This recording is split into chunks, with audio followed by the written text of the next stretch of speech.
관의 별자리에 오신 여러분 환영합니다.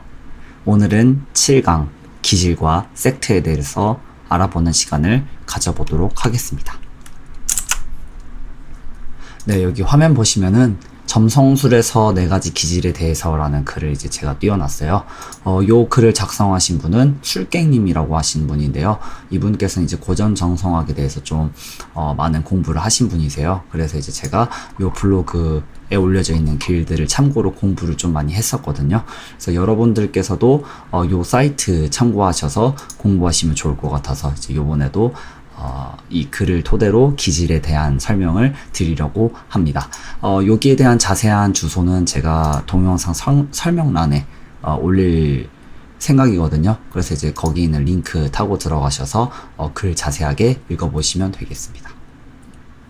네, 고전 점성학에서는요, 저희가 예전에 뭐 학교에서 배웠던 내용들이 있죠. 뭐 옛날 철학가들이 뭐 세상을 이제 4가지 원소로 분류를 했다. 뭐 공기, 불, 흙, 물, 그리고 조금 더 지나서 뭐 에테르라고 하는 이제 무속성의 그 어디에나 퍼져 있는 그런 원소가 있을 것이다 라고 하는 내용으로 이렇게 과학 시간에 한 번쯤은 들어보신 적이 있을 거예요. 근데 이제 점성학에서는 에테르라고 하는 건 없고 대신 이제 공기, 불, 흙, 물 이렇게 4가지 속성에 대해서 크게 구분을 지어놓고 이 4가지 속성의 조합을 통해서 어떤 한 네이티브, 그러니까 어떤 한 개인이 가질 수 있는 그 사람의 기질을 이제 논한다라고 보시면 되겠습니다.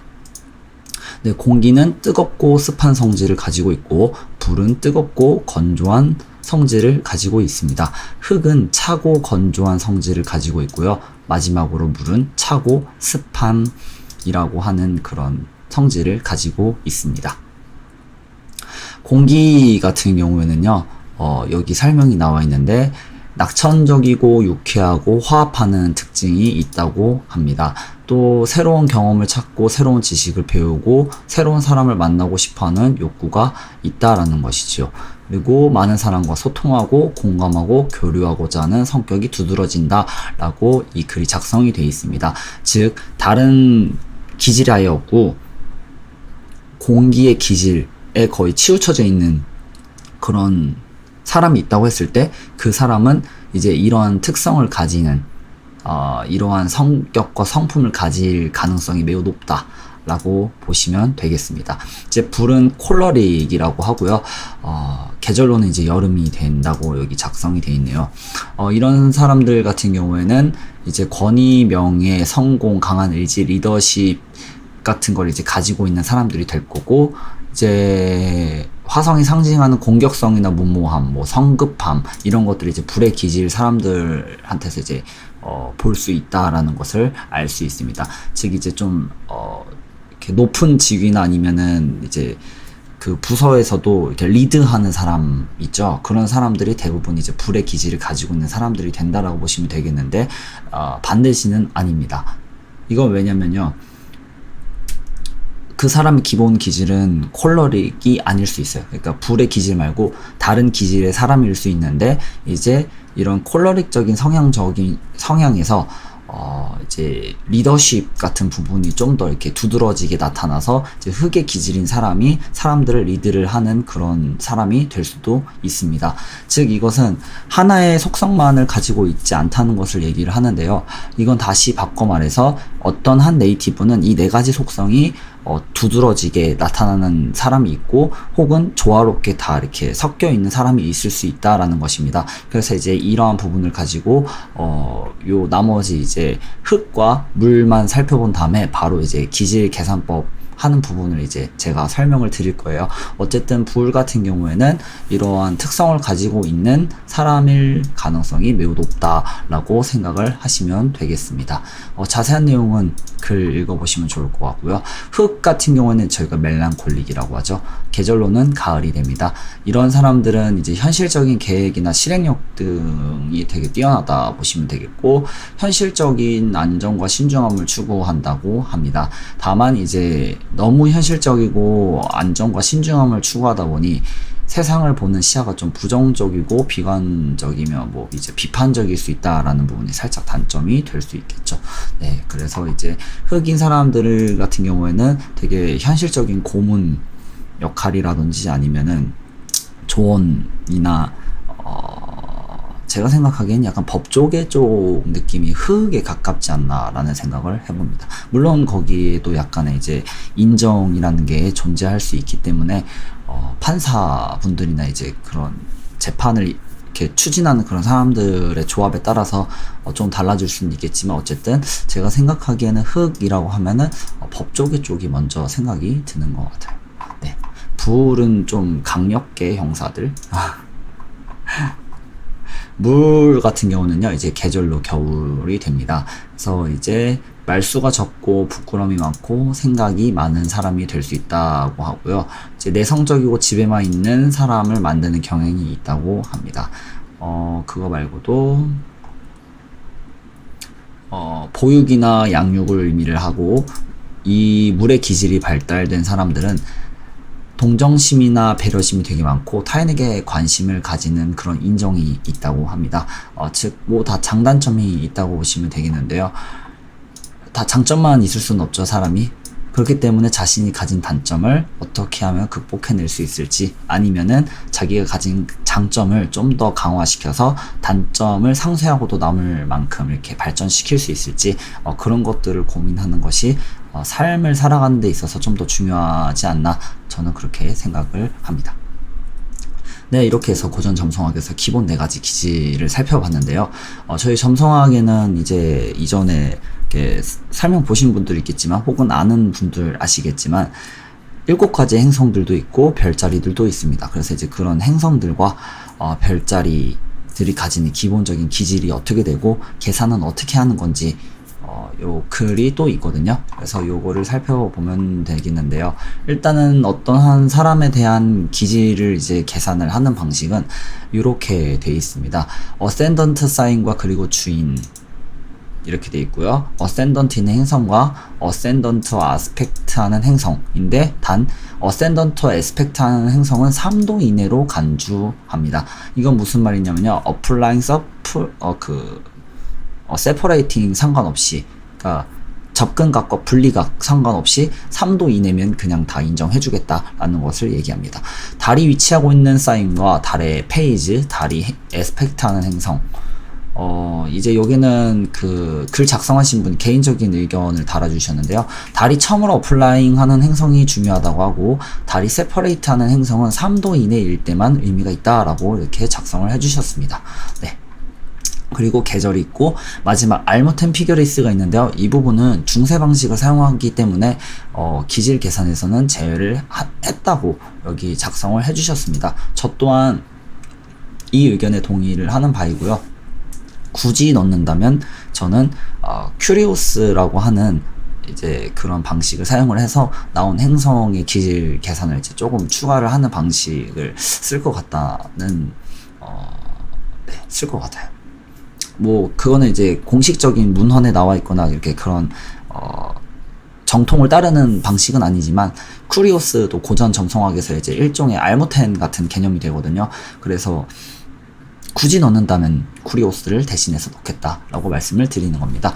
참고로 쿠리오스는 제가 나중에 강의 때 다루긴 할 건데 좀 후반부 강의에서 다룰 예정입니다. 그래서 궁금하신 분들은 그때 이제 제가 올리면은 참고하시면 좋겠습니다. 요 아마 그 블로그에도 글이 있을 수도 있어요. 어쨌든 사인의 기질을 먼저 살펴보면요, 공기 사인은 아까 말했듯이 뜨겁고 습하고, 불은 뜨겁고 건조, 흙은 차고 건조, 물은 차고 습합니다. 행성은 태양과 화성이 뜨겁고 건조합니다. 달과 금성은 차고 습합니다.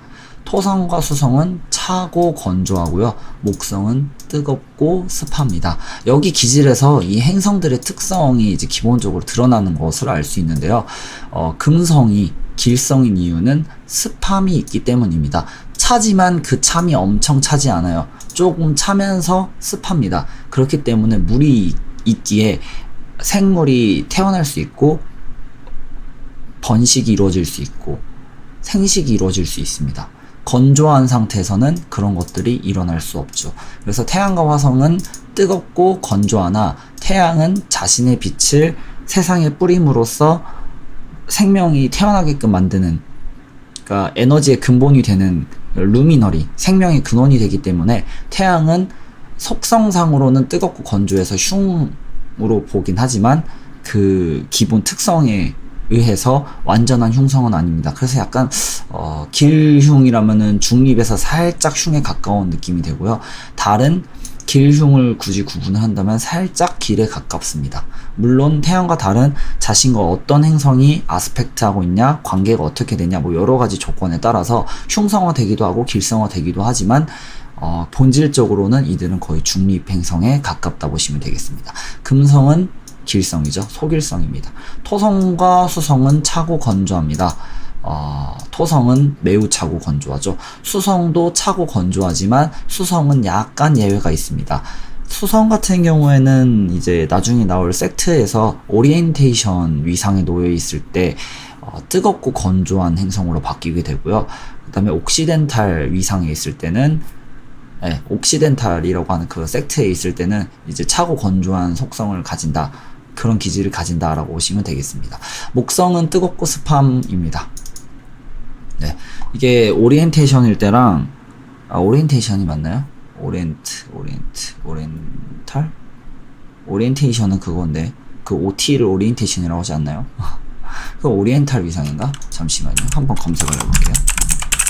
오리엔탈, 네. 제가 잘못 말했네요. 오리엔테이션이 아니라 오리엔탈입니다. 네. 죄송합니다. 어쨌든, 오리엔탈 위성에 놓여있을 때랑 옥시덴탈 위상에 놓여있을 때, 그것들이 이제 좀 달라질 수 있다는 거 염두에 두시면 좋겠습니다. 계절 같은 경우는요, 태양을 기준으로 하게 됩니다. 그래서 태양이 양황쌍에 있을 때는 봄, 그 다음에 개사처에 있을 때는 여름, 천칭, 정갈, 사수에 있을 때는 가을, 염소, 물병, 물고기 있을 때는 겨울 해서 차고 습함. 이렇게, 기질을 가지게 되고요. 다른 페이지가 있습니다. 이제 위상이라고 하죠. 얘도, 뉴문부터 처음 쿼터일 때가 뜨겁고 습하고, 처음 쿼터에서 풀문일 때 뜨겁고 건조, 풀문에서 마지막 쿼터는 차고 건조하고, 마지막 쿼터에서 뉴문은 차고 습함, 이렇게 돼 있습니다. 달 같은 경우에는 이제 쿼터라고 돼 있으니까 조금 이해하기 어려우실 수 있는데, 이제 뭐라고 해야 되죠? 초하룻 날이라고 하나요? 달이 아예 안 보일 때가 있잖아요. 그 날을 기준으로 상현달까지가 처음 쿼터가 됩니다. 그래서 그 기간 동안 뜨겁고 습하고요. 그 다음에 상현달부터 이제 완전 보름달이 될 때까지가 풀문이라고 해서, 그 기간을 이제 뜨겁고 건조하다고 보고, 이제 보름달부터 하현달 위치에 이제 달이 모습이 돼 있을 때는 차고 건조하고, 그 다음에 하현달에서 다시 초하룻날 밤이 됐을 때, 달이 안 보이는 그 순간까지가 차고 습한 구간이 된다라고 보시면 되겠습니다. 그래서 이걸 가지고 뭐 어떻게 이렇게 지지고 볶고해서 이 특정한 사람의 기질을 계산을 쭉 했더니 뜨거움이 3, 차가움이 6, 건조함이 5, 습함이 4가 나왔습니다. 그래서 기질적으로 차가움과 건조함이 우세함으로 이 사람은 흙의 기질을 가진 사람이다 라고 판단을 하게 됩니다. 그래서 이제 그 기질을 아까 저희가 봤던 여기서 흙이 가지는 사람의 특징이 나와 있죠. 그래서 이 사람은 이러한 성격을 좀 가지고 있고 성품을 가지고 있을 것이다 라고 보게 되는 것입니다.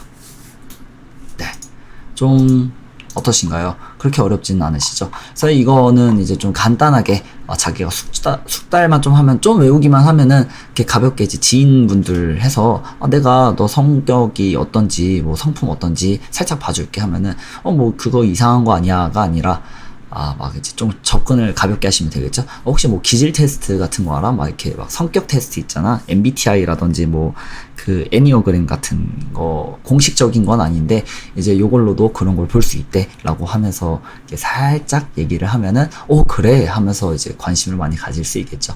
네. 그래서 사람의 성격을 보는 방법, 기질에 대해서 이제 알아봤고요. 요거에 대해서 조금 더 발전된 형태인 섹트에 대해서 말씀을 드리도록 하겠습니다. 섹트 같은 경우에는요, 우선 이제 공간 섹트가 있고요, 시간 섹트가 있습니다.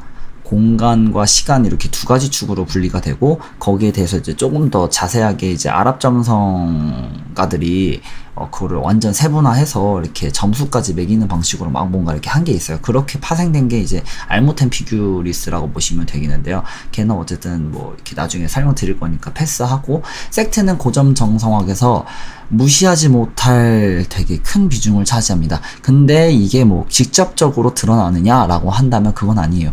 왜 그러냐면요, 섹트는 약간 퀄리티라고 보시면 아마 이해하시기 쉬울 거예요. 그러니까 이런 거죠. 이제 똑같은 제품이 있어요. 근데 하나는 짝퉁이고 하나는 진퉁이에요. 뭐 요즘에는 짝퉁도 진퉁처럼 되게, 그러니까 진품처럼 되게 그 퀄리티를 무시하지 못할 정도가 되긴 했지만, 이제 좀 예전으로 돌아간다면은 이제 진품은 되게 퀄리티가 좋고, 이제 가짜나 그거를 모방해서 만든 제품들은 그것보다 퀄리티가 조금 떨어지죠.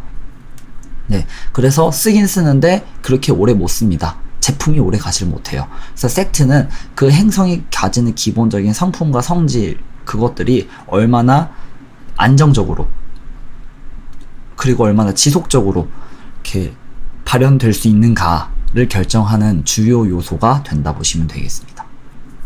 그래서 섹트가 올바른 행성을 많이 가지고 있는 분들 같은 경우에 이제 그 행성이 주요한 지점을 담당을 하고 있고, 그것이 인생에서 되게 큰 역할을 차지하게 된다고 했을 때, 그 기간, 그 행성이 발현되는 기간 동안에 혹은 인생에 있어서 그 행성이 이렇게 지칭하는, 나타내는 부분들이 상당히 안정적으로 돌아갈 수 있는 가능성이 있습니다. 흉한 일이 벌어진다고 해도 그 흉함이 뭐 엄청 우발적으로 갑작스럽게 팡 터지는 식으로 나타나지 않고, 이렇게 좀 약한 상태에서 이렇게 좀 지속적으로 오히려 한 번에 터지는 게 나을 수도 있는 경우가 있긴 하지만, 대체적으로 좀 안정적인 형태로 예측 가능하다라고 하면은 좀 오해의 소지가 있을 수 있긴 한데, 느낌상으로는 살짝 이렇게 조금은 안심할 수 있는 그런 형태로 뭔가 이렇게 일이 일어난다 보시면 좋을 것 같아요. 아무튼 그래서 섹트는 시간 섹트와 공간 섹트 이렇게 두 가지로 나뉘게 됩니다. 시간 섹트 같은 경우에는요, 이제 지평선을 기준으로 이 행성이 차트의 그러니까 지평선 위에 있느냐 지평선 아래에 있느냐, 죄송합니다, 제가 착각했네요. 이건 공간이고요. 시간 섹트는 그냥 낮 차트니 밤 차트니 이겁니다. 그러니까 태양 기준으로 따집니다. 태양이 지평선 위에 있으면 낮 차트고요, 태양이 지평선 아래에 있으면 밤 차트가 되는데요, 이 차트가 낮 차트면은 낮의 섹트에 속해 있는 행성들은 그냥 기본으로 다 시간 섹트를 다 얻게 됩니다. 그리고 태양이 지평선 아래에 있는 경우에는 밤 차트가 되면서 밤의 행성들은 전부 그냥 섹트를 얻습니다. 시간 섹트를 얻는다 보시면 돼요. 그래서 밤 행성과 낮 행성을 이제 구분을 지어야 되는데요, 낮 행성의 무리부터 먼저 말씀드릴게요. 낮 행성은 태양, 여기 보시면 태양 보이시죠? 태양, 여기 태양, 그리고 목성, 그리고 토성, 이렇게 세 가지 행성이 낮의 섹트에 속해 있는 행성들입니다. 대표 행성들이죠. 그래서 이 세 가지는 이제 트리플리시티로도 같이 이렇게 묶이게 되기도 합니다. 그리고 밤의 행성들은 달, 그리고 금성, 그리고 화성이 밤의 행성들이 됩니다. 네. 그리고 마지막으로 수성을 제가 말씀을 안 드렸는데요, 수성은 얘가 좀 중요해요. 얘가 지평선, 태양을 기준으로 오리엔탈이니 옥시덴탈이니 이걸 먼저 따지게 되거든요. 그래서 옥시덴탈이면은 밤의 행성에 속하게 되고요, 오리엔탈이면 낮의 행성으로 속하게 됩니다. 그래서 수성은 좀 되게 기본 속성이 중성이기 때문에 유일한 구분점이, 태양보다 먼저 뜨면, 지평선 위에 태양보다 먼저 뜨면 오리엔탈, 그리고 태양보다 태양이 뜨고 난 뒤에 따라서 이렇게 뜨게 되면은 옥시덴탈이라고 합니다. 좀 이해가 안 가실 수 있는데요, 자 여기 보시면은 요 선을 지평선이라고 한번 보겠습니다. 원래 지평선은 이 17하우스 축이 기본 지평선인데요, 이해를 돋구기 위해서 요거를 지평선이라고 가정을 하겠습니다. 자, 그러면은 얘가 조금씩 따다다다다닥 왼쪽으로 움직이면서 태양이 오른쪽으로 움직이는 것처럼 보이겠죠. 그러니까 이게 지구라고 보시면 돼요. 지구가 반시계 방향으로 회전을 하고 있습니다. 이렇게 가면은 태양이 지평선 위에 먼저 뜨겠죠. 그러고 나서 쭉 가면은 수성이 그 다음에 지평선 위에 뜨겠죠. 즉, 이 수성은 태양이 뜬 후에 뜨게 됩니다. 반대로 이 태양이 지게 된다면 먼저 지겠죠. 먼저 태양이 지고 그 다음에 수성이 지게 됩니다. 이렇게 됐을 때 이 수성은 옥시덴탈이라고 얘기를 합니다. 그리고 오리엔탈 수성이라면 이 수성이 이제 태양보다 먼저 떠야 되겠죠. 그렇기 때문에 수성이 요렇게 뭐 금성을 이제 수성이라고 한번 생각을 해볼게요. 이제 이렇게 되면 지금 얘가 지평선입니다. 그러면 금성은 지금 먼저 떠 있죠. 지평선에서 관측할 수 있어요. 네, 지평선 근처에서, 동쪽 지평선 근처에서. 자, 그러면은 그 다음에 조금 지나면 태양이 뜨게 됩니다. 자, 이게 바로 오리엔탈 금성이 되는 겁니다. 즉, 오리엔탈이 이렇게 돼 있는 게 오리엔탈이고요. 얘가 옥시덴탈이 됩니다. 근데 이제 중요한 거는 이렇게 돼 있는 경우가 헷갈릴 수 있어. 얘는 어떻게 되는 거지? 얘는 옥시덴탈이니 오리엔탈이니 잘 모르겠어요. 자, 보시면 지금 태양이 22도죠. 그러면 태양 22도니까 염소자리 22도까지가 전부 옥시덴탈 구간이 되는 겁니다. 그리고 여기 22도부터 이렇게 22도까지가 전부 오리엔탈 위상이 되는 거예요. 그래서 이 차트에서는 유일한 오리엔탈 위상을 가지고 있는 놈이 행성이 금성밖에 없고 나머진 전부 옥시덴탈이라고 보시면 되겠습니다. 네. 자, 그러면 이제 이 차트를 다시 돌아와서 17하우스 기준으로 지금 차트가 낮 차트니 밤 차트니를 구분을 한다면 얘는 지금 지평선 위에 떠있죠. 10하우스에 있어요. 그렇기 때문에 이 차트는 낮 차트가 되고, 기본적으로 목성과 토성은 섹트를 얻은 게 됩니다. 그리고 달, 화성, 금성은, 그리고 수성까지 포함해서 이 네 행성은 전부 섹트를 이뤘어요. 단 이 섹트는 시간 섹트만 이룬 겁니다. 아직 공간 섹트는 보지도 않았어요. 자, 공간 섹트는 뭐냐면요, 조금 더 확장을 해봅시다. 낮 차트의 낮 행성들이 섹트를 얻을 수 있다는 것은 자신의 섹트와 일치되는 그런 요소가 있기 때문에 섹트를 얻었다고 얘기를 하는 거거든요. 이건 다시 바꿔 말하자면, 저희가 밤의 행성이면은 얘 지평선이죠. 지평선 기준으로 여기는 낮이에요. 그럼 여기는 밤이 되겠죠. 그럼 밤 행성이 만약에 요 낮 차트이지만 요 밤의 반구, 그러니까 태양이 있는 반구가 아니라 태양이 있는 반구의 반대편 반구, 그러니까 지구 기준으로 그 그늘진 부분 있잖아요. 태양이 안 보여서 밤이 된 그 구간, 거기 영역이 요 영역이 되는 거거든요. 그래서 이 영역이 위치해 있다면 밤의 행성이, 그러면은 얘네도 시간은 아니지만 공간적으로는 섹트를 얻은 거 아니냐 라고 보게 되는 겁니다. 왜냐면 여기 있는 밤이기 때문에 밤의 행성들이 가지는 밤이라고 하는 속성과 일치가 되거든요. 그래서 요 태양이 있는 반구의 반대편에 밤의 행성이 있으면 공간 섹트를 얻습니다.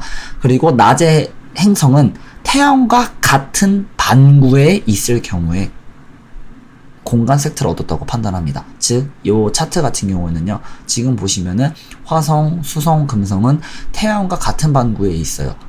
얘네는 전부 밤의 행성이죠. 공간 섹트마저 다 잃어버렸습니다. 즉, 금성, 수성, 화성은 시간 섹트도 잃어버렸지, 공간 섹트도 잃어버렸지 라고 보게 되고, 이런 경우를 엑스트라 컨디션이라고 합니다. 최악이 되는 거죠. 엄청 안 좋은 상태가 되는 겁니다. 그리고 목성과 토성은 공간 섹트는 잃었어요. 왜냐면은 태양과 같은 반구에 있지 않기 때문에. 대신에 차트 자체가 이미 낮 차트이기 때문에 얘네는 시간 섹트를 얻은 게 됩니다. 즉, 목성, 토성은 완전하게 다 잃지는 않았어요. 그래서 괜찮은 걸로 봅니다. 달은 공간 섹트를 얻었어요. 시간 섹트는 잃은 걸로 봅니다. 왜냐면은 차트 자체가 낮 차트이기 때문입니다. 보시면은 태양이 이게 여기 막 근처에 걸려 있어요. 막 되게 아슬아슬하게 걸려 있어요. 이럴 때는 그 테이블즈의 포지션이 아마 있을 텐데, 포지션이 어딘가에 있을 겁니다. 스페큘럼인가? 어딘가 들어보면, 네, 이거 스페큘럼. 테이블즈의 그 스페큘럼이라고 써 이거 보시면은 여기에 어센던트가 몇 도인지 자세하게 나오고 태양이 이렇게 자세하게 나와요. 만약에 태양도 1000층인데 22도라고 돼 있으면은 살짝 밑에 있는 거죠. 이런 경우에는 ASC 도수가 더 작기 때문에 태양이 아직 안 뜬 거예요. 지평선 위에 안 떴어요. 그러면 무조건 밤 차트입니다.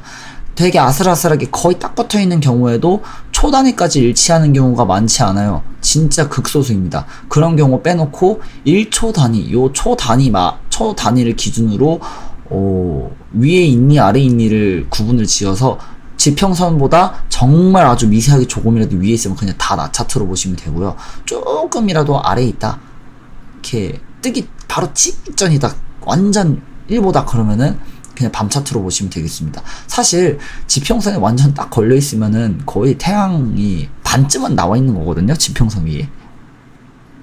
네, 지평선 위에 반쯤만 나와 있는 거가 되기 때문에 사실 낮 차트니 밤 차트니 이거 구분짓기 굉장히 어려운 문제가 될 수 있어요. 하지만 이제 기본적으로 그냥 이렇게 편하게 생각하기 위해서 그렇다라고 보시면 되겠습니다.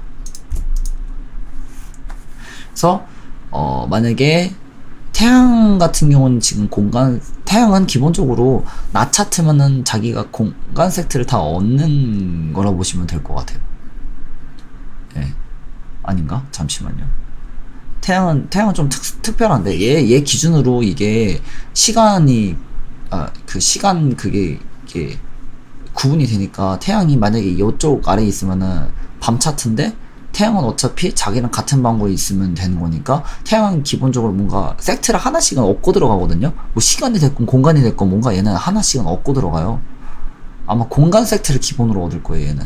그래서 태양이 섹트가 완전히 어긋나는 일은 제가 잘못 생각하는 걸 수도 있겠는데 없다 보시면 되겠습니다. 잃어버릴 수도 있어요. 다른 태양에 종속되어 있다 보니까 얘는 이제 엑스트라 컨디션이 일어날 수 있는데, 태양 같은 경우에는 얘가 위치한 반구 기준으로 이제 반대편에 밤행성이 있으면 걔네들 공간 섹트 얻고, 자기랑 같은 편에 있으면은 이제 그 낮의 행성들이 섹트를 얻잖아요. 공간 섹트를. 근데 태양은 자기 자체가 이미 낮의 행성이기 때문에 낮의 섹트에 속해 있는 그 섹트루미너리에 해당되기 때문에 얘는 그냥 어디에 있던 간에 공간 섹트는 얻고 들어간다 보시면 될 것 같아요. 네. 그래서 태양이 완전 아작나는 경우는 그렇게 많지 않다라고 보시면 되겠습니다. 어쨌든 이제 섹트까지 알아봤습니다. 한 가지 빼먹은 게 있네요. 그 행성이 만약에 공간 섹트도 얻고 시간 섹트도 이렇게 얻었다라고 하면은 얘는 인헤이즈라고 하는데요.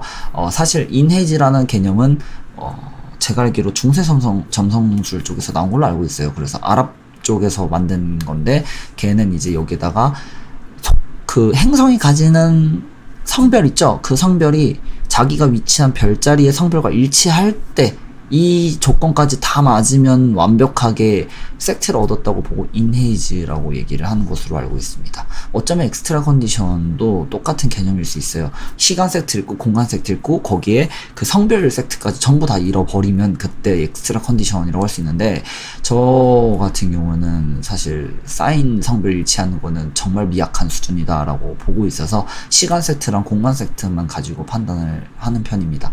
그래서 이제 두 개 다 잃어버리면 그냥 얘는 망했구나 망가졌구나 이렇게 판단을 하고, 둘 다 얻었으면 얘는 되게 좋구나 라고 그렇게 판단을 하는 편입니다. 그래서 이제 두 가지만 가지고 본다면 얘는 태양은 인헤이즈가 된다 보시면 되겠고, 나머지 행성들은 이제 이 세 행성은 다 엑스트라 컨디션 다 잃어버렸고, 얘네들은 이제 공간 섹트들만 얻었다 라고 이렇게 볼 수 있게 되는 것입니다. 화성은 남성의 행성이죠. 성별이 남자입니다. 그렇기 때문에 사자 자리는 남성의 별자리, 남성을 나타내기 때문에 같은 성별에 있으므로 얘는 이제 그 성별은 얻은 거가 되는 거예요. 그러니까 자리는 잘 위치는 한 거예요. 수성은 오리엔탈 위상에 있으면 남성성을 가지게 되고요. 옥시덴탈 위상에 있으면 여성성을 가지게 됩니다. 금성은 기본으로 여성의 행성이고, 얘 남성, 얘도 남성, 그리고 다른 여성이 되겠습니다. 네. 염소 자리는 얘는 여성의 별자리예요. 그렇기 때문에 토성 같은 경우에는 성별이 일치하지 않죠. 달은 일치하게 됩니다. 금성도 일치하죠. 왜냐면 계자리는 여성이기 때문에. 태양은 일치하지 않습니다. 얜 남성이고 얜 여성이거든요. 네, 약간 이런 식으로 이렇게 좀 유도리 있게 판단을 하시면 되겠습니다. 섹트와 관련해서는 뭔가 이렇게 섹트만 가지고 이렇게 막 파바박 하고 뭔가 이렇게 뭔가 보여지는 결과물을 이렇게 딱 도출해 내는 예제를 제가 적당한 걸 찾지를 못했어요. 그래서 이렇게 섹트를 가지고 뭔가 어떻게 해석을 해서 이렇게 하면 좋을지는 아쉽게도 이 강좌에서는 제가 이렇게 말씀드리지 못할 것 같습니다. 다만 이 섹트가 보편적인 부분에서 굉장히 많이 감안이 된다라고 보시면 되겠습니다. 네, 뭐 예를 들어 이 행성이 직업의 지표성이 되는 거죠. 근데 직업의 지표성인데 얘가 섹트가 다 어긋났어요. 완전 망가졌어요. 그런 경우에 이 사람이 직업을 가진다면 과연 지속적으로 할 수 있을 것인가? 이런 경우는 아닙니다. 이 사람은 단발성이 됩니다. 단발성이 되는데 이 단발성이 일회성이 그칠 건지 아니면은 이게 지속적으로, 단발성도 여러 번이면 지속을 할 수 있잖아요. 그래서 단발성이 여러 번 타다다다닥 갈 건지는 이제 이 행성이 어느 하우스에 있니, 포르투나 기준으로 어느 하우스에 위치해 있니, 이제 이런 거를 가지고 만약에 이제 앵글 하우스에 있다 그러면 이 행성은 단발성으로에 그치지만 기회가 많이 주어지기 때문에 그 단발성을 가지고도 여러 번 단발을 치겠구나. 이런 경우에는 약간 생각을 해본다면 프리랜서 같은 거 생각해 볼 수 있겠죠. 네, 프리랜서가 기회가 많이 들어오면은 그 기회를 잡았을 때 일을 하는데 단발성이죠. 프로젝트 단위가 됐건 뭐 어떤 단위가 됐건 어쨌든 기간제가 되는 겁니다. 네, 정규직처럼 뭔가 이렇게 쭉 가질 않아요. 이건 다시 바꿔 말하면 내가 국가 쪽 관련된 곳에서 일을 하고 있는데, 이게 국가 쪽에서 일을 하는 것도 그 기간직으로 이렇게 일하는 그런 사람들이 있고, 그냥 정규직처럼 쭉 계속 이렇게 일을 하는 사람들이 있잖아요. 이제 정규직처럼 쭉 하는 사람들은 이제 그걸 나타내는 대표하는 행성의 섹트가 이제 둘 중 하나, 공간 섹트를 얻었던 시간 섹트를 얻었던 아니면 둘 다 얻었던, 뭔가 섹트가 다 어긋나지 않고 하나라도 이렇게 얻게 된 경우, 혹은 이제 되게 상태는 안 좋지만 진짜 뭐 길성들이 엄청나게 막 이렇게 원조를 제대로 해주고 막 무추얼 리세션에 뭔가 이렇게 있어요. 뭔가 그럴 만한 사유가 있어요. 그런 경우에 이제 그렇게 일어나게 되는 거고, 이제 엑스트라 컨디션, 섹트가 전부 어긋난 경우에는 이제 국가 쪽에서 일은 하는데 이제 단발성을 뭐 1년마다 그거를 다시 이렇게 재선발 받아서 해야 된다든지, 뭐 다시 갱신을 해야 된다든지, 뭔가 그거를 계속 하기 위해서 특별한 조건을 계속 달성을 해야 되는 형식으로 이렇게 가야 되는 그런 일이 일어날 수 있다라고 해석을 할 수 있게 되는 거죠. 그래서 섹트를 무시는 못합니다. 얘네는 가진 그게 뭐 위력이 엄청나게 강하진 않지만 보편적으로 되게 영향을 많이 끼치는 개념이기 때문에 제가 좀 이렇게 반복적으로 여러분들이 이해할 수 있게 설명을 드렸습니다. 네, 어떠신가요? 이번 강의 좀 이렇게 좀 와닿는 것들이 있으셨나요? 아니면은 그냥 듣고서 잘 모르겠다, 이게 무슨 말인지 이해도 잘 안 가고 이거 뭐 좀 별로다, 이렇게 어떤 생각을 이렇게 하실지는 잘 모르겠어요. 근데 이제 기질과 섹트라고 하는 부분에 대해서 이제 제가 기질 설명드렸을 때 블로그 이렇게 말씀드렸었죠. 그래서 이제 블로그 검색을 하시거나 아니면 이제 구글에 고전점성학으로 이제 검색을 하셔서 이 섹트랑 기질이 어떤 식으로 활용이 되고 어떤 개념인지 이제 좀 더 숙지를 해보시고 제 영상 보시거나 아니면 이제 더 좋은 그런 영상이나 그 자료들 있으면은 참고하셔서 점성학 공부하시는데 이렇게 충분히 숙지하실 수 있었으면 좋겠습니다. 네, 이상으로 오늘 7강 기질과 섹트 편 마치도록 하겠습니다. 감사합니다.